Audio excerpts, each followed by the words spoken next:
We begin with the ongoing fight against the coronavirus. The surge of the Omicron variant is not letting up. The U.S. is now averaging over 700,000 cases and 1,600 deaths every day. And the CDC director says we have not yet reached the peak.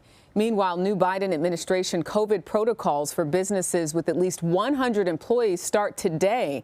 These companies must require unvaccinated workers to wear masks. They also need to know the vaccination status of each employee and get proof. The Occupational Safety and Health Administration could start issuing penalties for companies that don't comply. The Supreme Court is weighing challenges to these mandates. Along with mandates, the country is grappling with how to handle the Omicron surge in schools. Chicago public schools have canceled classes for a fourth day because of a standoff with the teachers union. Educators want better COVID protocols in place before returning to the classroom. And in one North Carolina county, more than 70 bus drivers are out of work after testing positive for the virus. As a result, students at certain schools will take city buses instead of the traditional yellow buses for at least 2 weeks. CBS News Naomi Ruchim has more. The Omicron wave sweeping the nation is having a huge impact on Americans who are not yet eligible to be vaccinated. We're seeing a lot of hospitalizations in those younger age groups where the children are largely unvaccinated, 5 to 11 as well, where vaccination rates are very low. The CDC says an average of 824 children a day were admitted to the hospital this past week. We might even just keep our 13-year-old out of class and our 4-year-old out of the preschool. Most likely next week, because it's just not worth taking a chance. How much of this is truly Omicron causing bad lung disease versus you just happen to have it? Here in New York, the city's new mayor is insisting that schools stay open, despite the concerns of some parents. Health officials say there are steps that can be taken to protect children.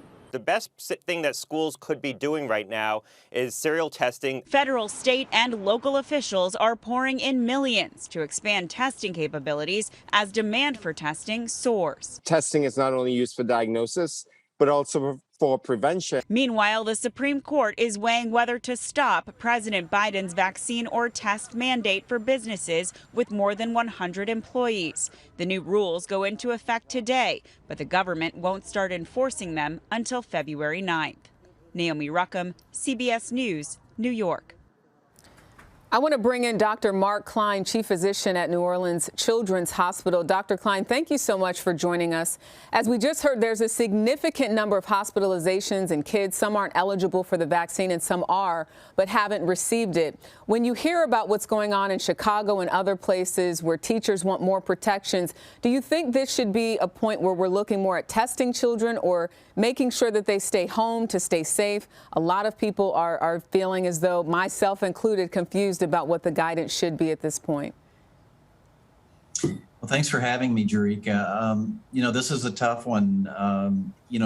We're going back to school in the middle of the biggest surge yet in COVID cases. And with more than 300,000 new cases being identified in children weekly in the United States, it's hard to see how that really is compatible with in-person learning in most of the schools, because the mitigation measures to prevent transmission in the schools just aren't there.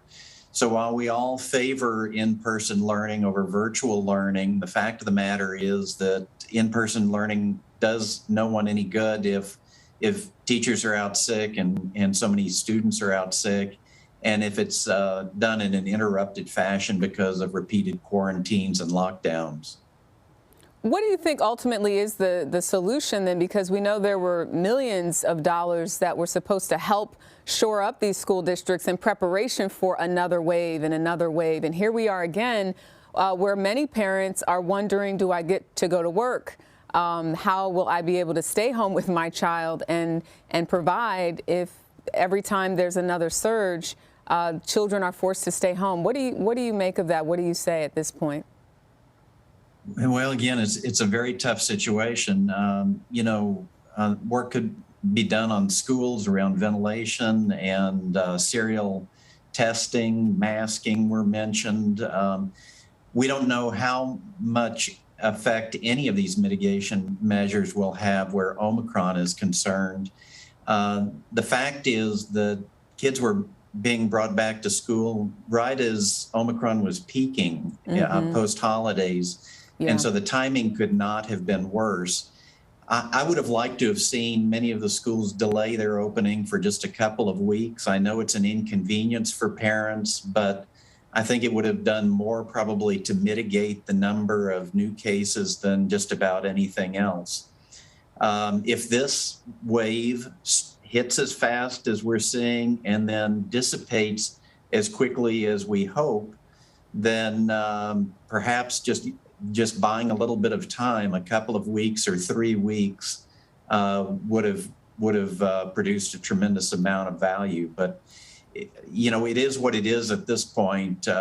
Schools have opened in most locales, and we're seeing a lot of them closing down now and reverting to virtual learning.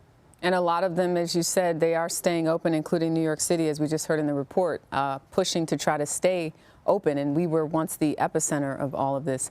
Israel's health ministry says that people self-testing at home should swab their throat and their nose to increase the chance of detecting Omicron. The FDA doesn't recommend this just yet. They simply say the instructions on the test should be followed. But what do you know about the throat swabbing and its effectiveness?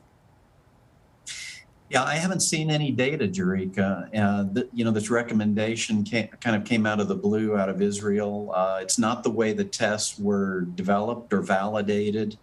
The FDA doesn't recommend it. And so until the FDA changes their recommendation, or the manufacturer or someone else produces some data that we can look at that says that it's superior to nasal swabbing and that it's safe, I think we should stick with what we've been doing up until now, which is just nasal swabbing alone, no swabbing of the throat. Yeah, the nasal swabbing is painful enough. I can't imagine having to get my throat swabbed every other day. But what about people who get the booster yet are infected with COVID and don't know it? Is there a risk there? No, there really isn't. You know, the recommendation is that if you know you have COVID, you should wait until your symptoms subside before you take the booster. But there isn't any particular danger that we know of to getting a booster. And if you happen to get it while you are unknowingly infected with the virus. And starting this week, some people with weakened immune systems can get a fourth shot in the United States. What do you see as the future of COVID vaccines? Short term, will we continue to need a booster every 5 to 6 months? Well, let's hope not. We don't really know yet what the durability of boosters will be. This is a very special population that you're referring to. These are people who are on cancer chemotherapy, or who've had an organ or stem cell transplant, or who have advanced HIV, or on high-dose steroids. We know that they respond less well to vaccination. And so there's a strong rationale there for giving a fourth shot, a booster, to boost their antibody responses. For people who have normal or healthy immune systems, we just don't know yet. We know that the booster does restore some immunity that tends to wane over time after the primary series of vaccination. We don't know yet how often boosters will be needed, or if they will be needed on a repeated basis. Right. And at a time when people are so used to being able to get information and things very quickly, everyone wants answers, but knowing that this is still very new in many ways. We've been in it for 2 years, but still a lot to learn. Dr. Mark Kline, thank you. Thanks for having me.